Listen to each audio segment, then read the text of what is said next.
You're listening to Radio Love.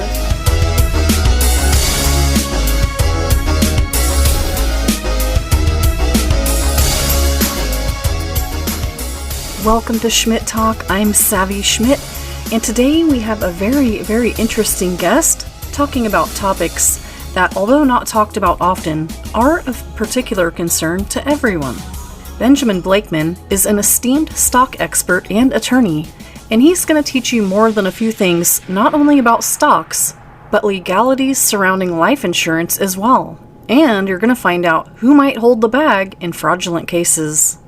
This is a very engaging interview, and you're going to learn a lot from it.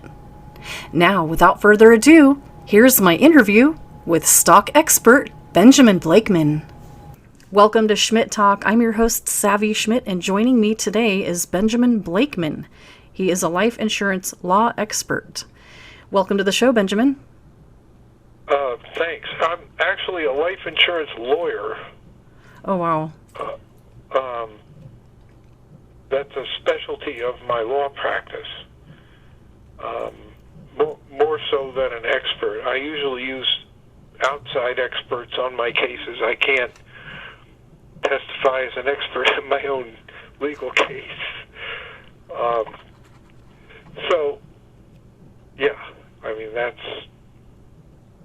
That makes sense, and you're probably pretty busy. What are the most typical life insurance issues for the consumer? Well, life insurance cases are not common, and it's hard to say what might be typical or not. But the most common case that I get in life insurance would be a dispute over the proceeds of a life insurance policy between two or more people, both of whom are claiming to be entitled to the money. Yeah, that does make sense that there would be some people that would have a conflict. Yeah, there are various situations that arise. There are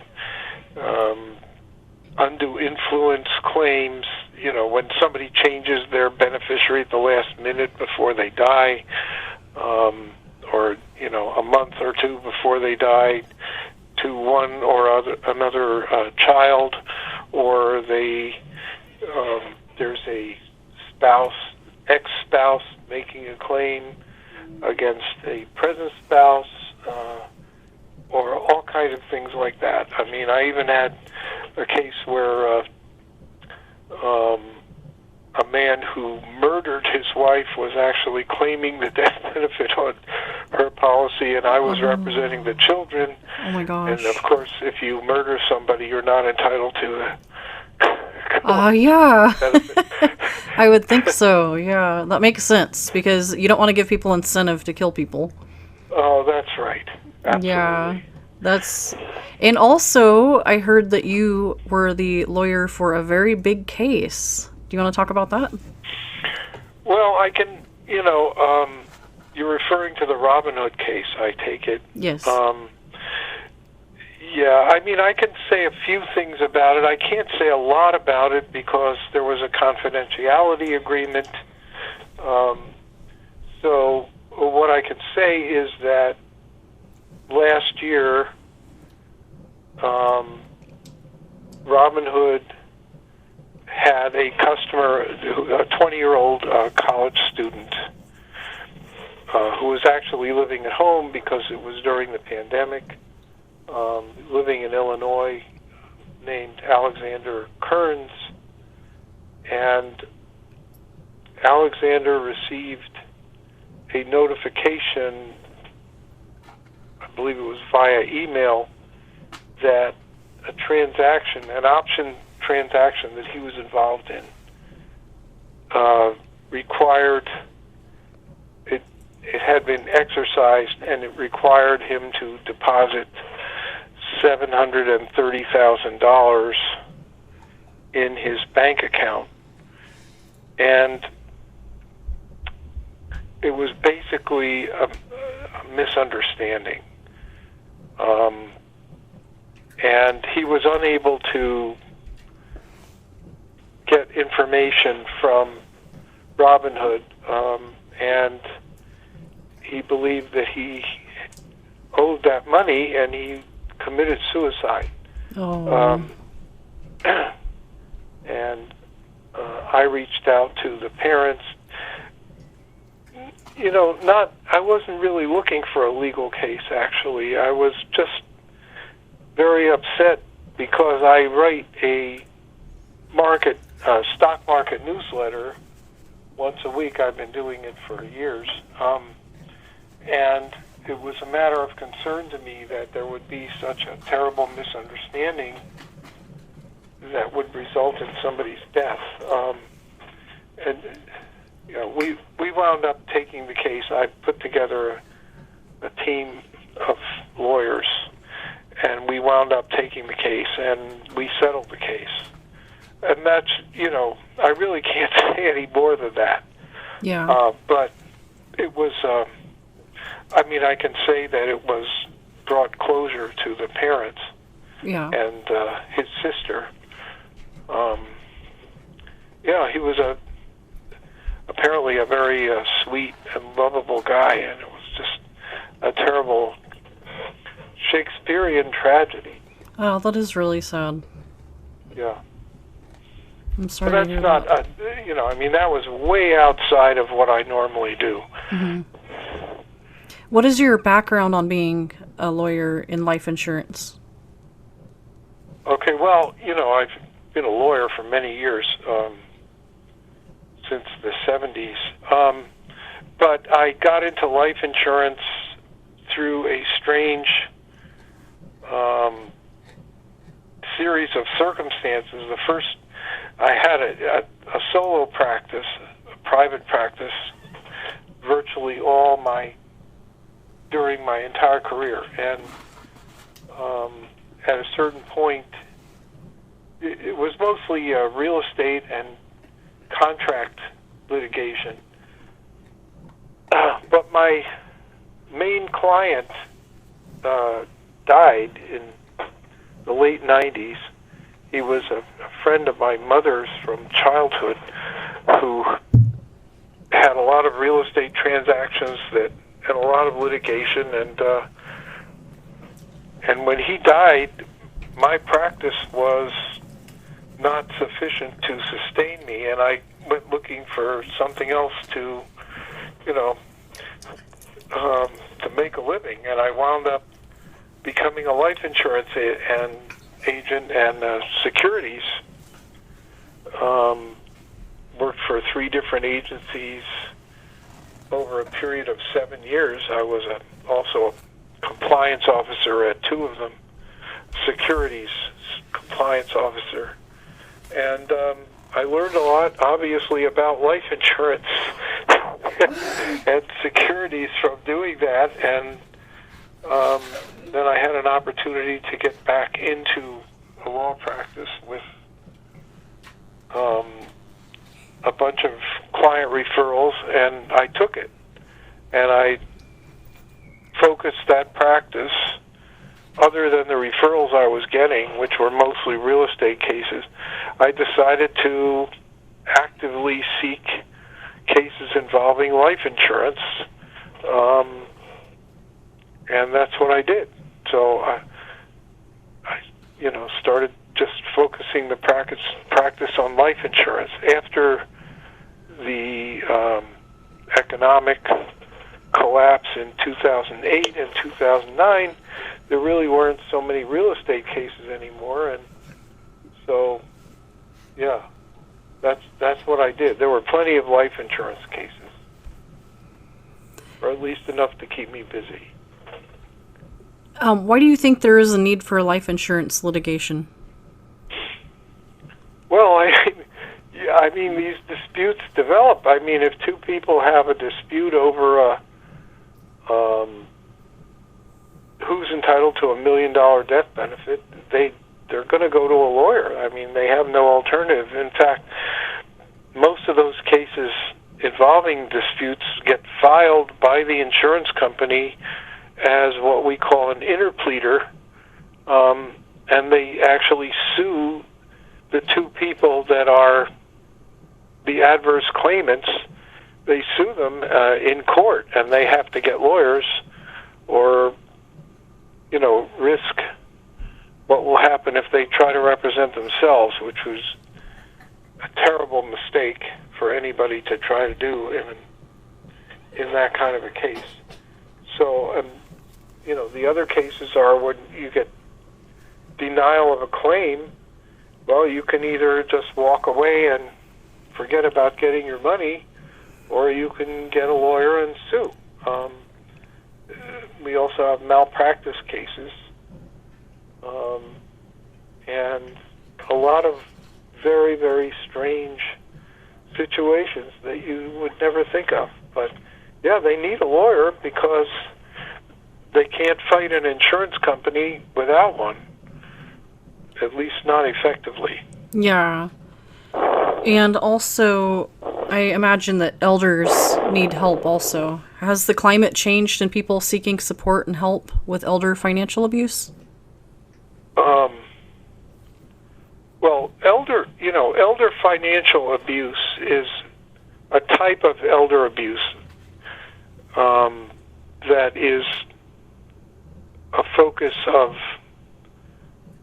especially of California law, more so than other states. So we have special laws here in California that basically recognize the fact that elderly people, or I shouldn't say elderly people, but people over the age of 65 are considered elders under the law, and they have special rights, which encourage lawyers to take cases in which they've been financially taken advantage of.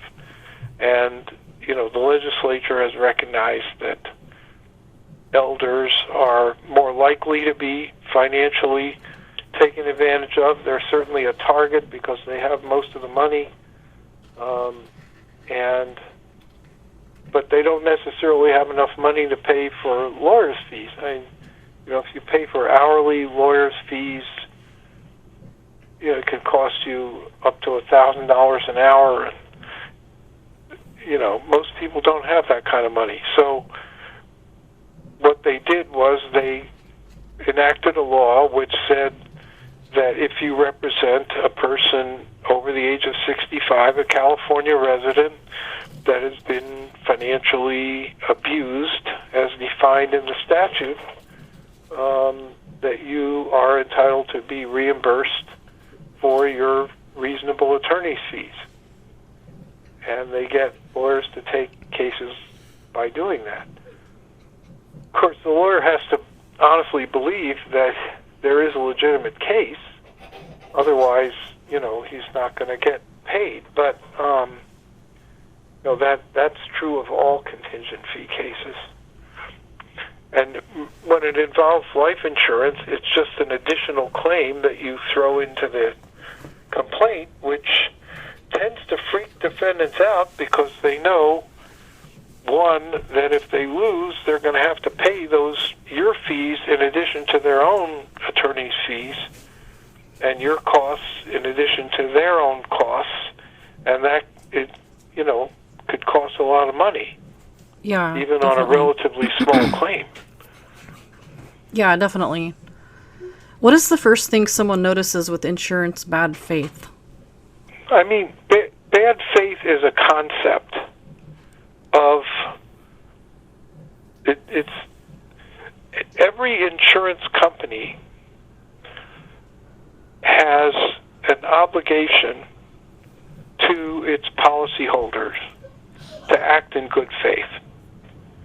And it's more than just an ordinary contract. It's considered by the courts and the legislature to be a special relationship, not a fiduciary relationship, but that the insurance company has a special obligation to act in good faith to see to it that their policyholders get what they bargained for.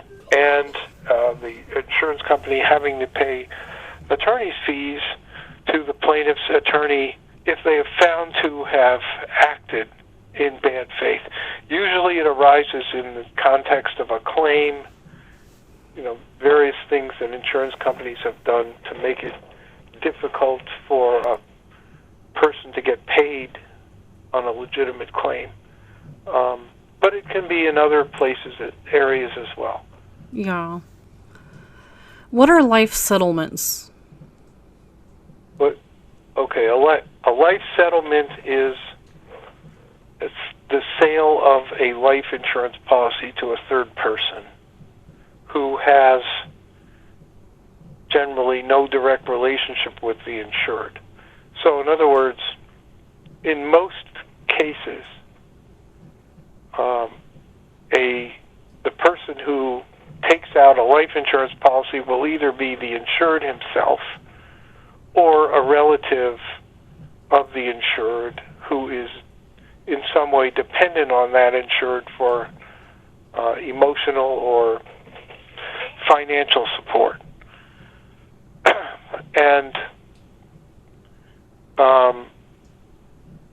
But it doesn't have to be that way. There are people who will, there are scammers out there who will try to get people to apply for life insurance for their benefit as a business. But legitimate life settlements are a situation where a person has an existing life insurance policy and they don't really need it anymore, or they can't afford to pay for it anymore, one or the other, or both, and they sell it to a third person. It can either be through a broker or it can be privately, and that is considered to be a life settlement. Wow, I had no idea there was such a thing. Yeah, I once had a client who was quite old, and he had cancer. He had all kinds of different types of cancer for years, and he had a term life insurance policy for $1 million that he couldn't afford to pay for anymore. Oh, okay.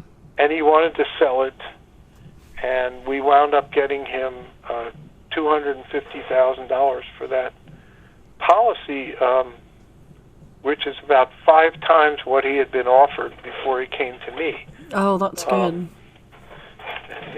So he was happy with it. I tried to get him the most I could, but unfortunately, his policy, it was a very unusual situation because his particular policy, unlike most term policies, could not be extended beyond the date that it terminated. Most term policies can be extended by the payment of exorbitant amounts of money, but they can still be extended. Yeah. His could not. Mm-hmm. So, in other words, the person buying the policy was going to make premium payments as long as this individual stayed alive. But if he was still alive at the termination date, they were going to get nothing. So that was a big gamble on their part. Oh, yeah, I see. Do you see a lot of broker and agent malpractice? Well, no, I don't. I know it's out there. I know it's happening, but I don't see a lot of it. And the reason I don't is because people don't usually realize that they're being taken advantage of. And one of the main reasons they don't realize it is because the overwhelming majority of life insurance business, and life insurance and annuities also, which is a kind of classified as a type of life insurance, are usually sold by an affinity group. It's sold, in other words, when you go into the life insurance business and you're trained to sell life insurance, the first thing they tell you is your customers are going to be your family and friends. That's who you're going to market your life insurance to. You're going to sit down with them. You're going to ask them for a meeting. You'll sit down and talk about life insurance. Well, the fact of the matter is people don't like to sue their relatives and friends. They don't even like to think about the possibility that their relatives and friends may have taken advantage of them. Yeah, I can understand. They actively don't want to think about that. So the cases that you wind up getting are rare. They're cases in which the people have been so taken advantage of that it's, you can no longer deny it. This person who you trusted all your life just screwed you out of $800,000. That, wow. And they're hard cases too. They're not easy cases. Yeah, I can imagine that. What are the common denied and delayed life insurance problems that people deal with? Well, when you buy a life insurance policy, there's a 2-year period of contestability.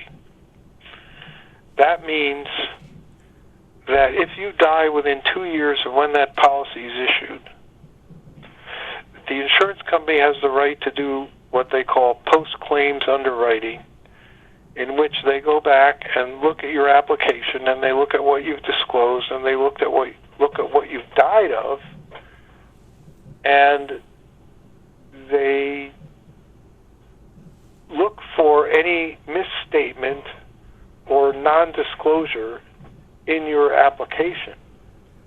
If you had diabetes and you didn't tell them you had diabetes, and then you die from, end-stage renal failure or something like that, they're going to go back through and get all your medical records and see if there's anything in there that hasn't been disclosed, and if so, they're going to deny the claim.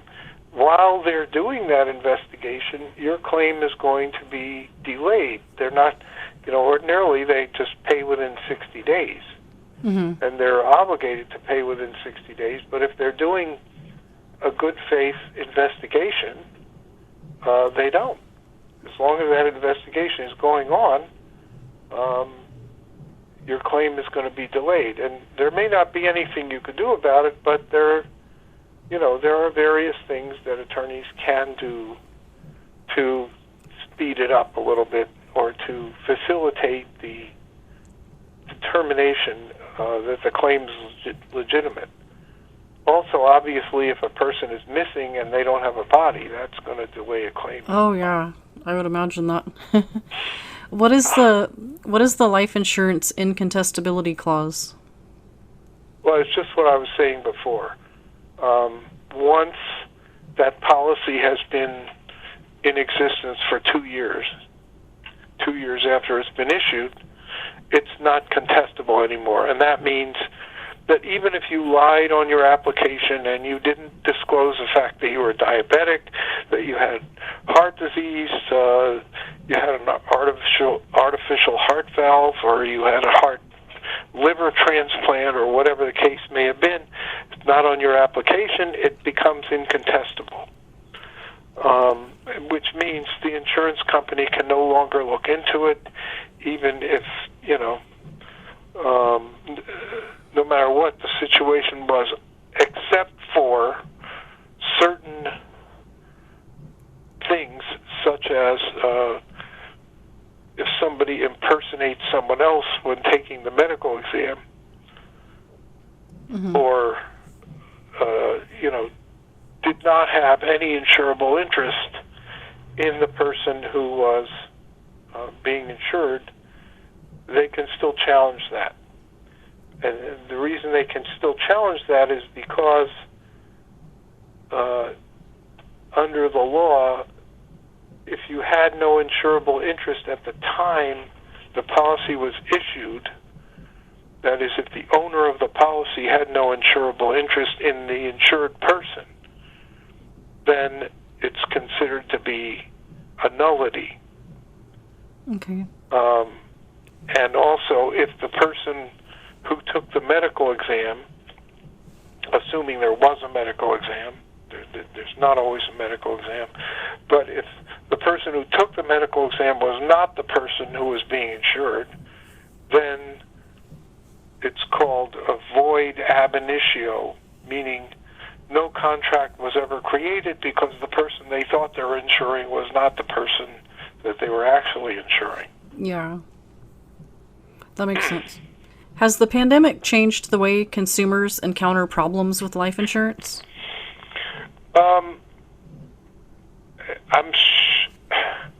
I'm sure it has, but I'm not really that well versed on exactly what changes have taken place. I mean, obviously, when you're taking an application for life insurance, you want to know if the person had COVID-19. What the underwriting people are doing in response to those who have had COVID-19 or who have tested positive for COVID-19 is something I'm really not privy to, and I'm not sure about it. As far as the claims are concerned, anybody who dies as a result of COVID-19 is entitled to the same benefit that anybody else who dies. That would not... They're certainly not going to be writing into a life insurance policy that COVID-19 is not covered. They're not going to do anything like that. Yeah. It makes sense, because then if they did that, nobody anticipates getting COVID. Just like the same that they don't anticipate getting the flu. Sure. Well, a life insurance policy covers death from any cause. Okay. Now, there are also, and COVID-19 is any cause, so it's not going to... You're never going to see anything in there excluding COVID-19. There are other policies that are commonly thought of as life insurance, which we deal with, called accidental death and dismemberment policies, which only cover death or permanent disability as a result of an accident. And then you have all kinds of disputes over whether it's an accident or not. Yeah. And the law is very complex in that area. What constitutes an accident for purposes of this particular insurance policy? And we do get a lot of disputes in that area where they claim that the person died as a result of natural causes, or they died not as a result of an accident, or the incident that resulted in their death wasn't an accident, or, policies have clauses that say if you don't die within a certain number of days after the incident or the accident, that they're not going to pay, or if there's any other cause that contributed to your death, they're not going to pay, and those get very, very complex. Yeah, it sounds like it. Oh my gosh. Yeah, they do. Is there a way, what can you do for people if they wanted to find out more about how you can help them? Well, what can I do? I consult with people at no charge. They can just go to my website and submit an inquiry, or they can call us up on the telephone. Our website is www.lifeinsurance-law.com, and we have another URL, which is www.lifeinsurance.law, LAW. And our telephone number is 213-629-9922. We also have an 800 number, which is 888-270-0051. And I'll be happy to take the call and tell them if they have a case or not. Awesome. Well, thank you so much for being on my show, and it's been really informative. I think it's really good for people to know that there's people out there like you who can help them in such cases. Yeah, thank you. There's not a lot of us, but, I find it very interesting. I mean, when I tell other lawyers or people in general that I find life insurance to be a fascinating subject, they usually laugh at me. Yeah. But it's true. I really do. It's really interesting, though. I bet if you peel back the layers, there's a lot to know. Oh, believe me, there is. It's a very arcane subject. Yeah. Well, I think that's really great that you do that, and I'm really glad that you have been a guest on my show. And I want to thank you so much. Yeah, thank you. That was my interview with the stock expert Benjamin Blakeman. For more information or to get a hold of Benjamin Blakeman, go to oracleonwilshire.com. That's it for me, Savvy Schmidt. Thank you for tuning in, and tune in again next week at 7 p.m. Eastern, simulcast on stations across the United States and worldwide on all major podcast platforms. Until next time, stay safe. You're listening to Radio Love.